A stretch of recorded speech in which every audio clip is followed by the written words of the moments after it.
እኔ እኮ ይሄ ሰውዬ ጤንነቱ ያሳስበኛል። ፋሚሊ በጣም ነው ጤንነቱ የሚያሳስበኝ። ምክንያቱም እሱ እየተጫወተ በሴት ልጅ ህይወት ላይ እሱ እየቀለደ እሱ ቁማርዬ እንደዚህ እየተጫወተ ማለት ነው።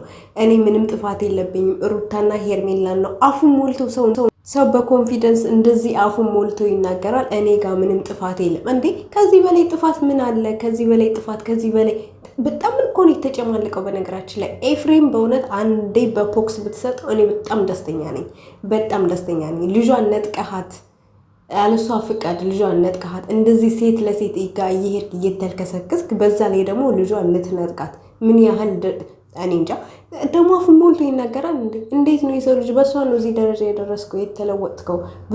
ብዙ ደረጃ የደረስከው በእሷ ነው ቢገባህ ማለት ነው። ምን ደረትህን ነፍተህ እንደዚህ ሙሉ በሙሉ ልክ እስኪ ወንድ ልጅ እንዴት በምን ጉዳይ ደረቱን እንደሚነፋ መጀመሪያ ተማር፣ እወቅ መጀመሪያ ማለት ነው። ሰላም ቤተሰቦች እንዴት ናችሁ? ደህና ናችሁ? ከእኔ ጋር ሁሉ ሰላም ነው።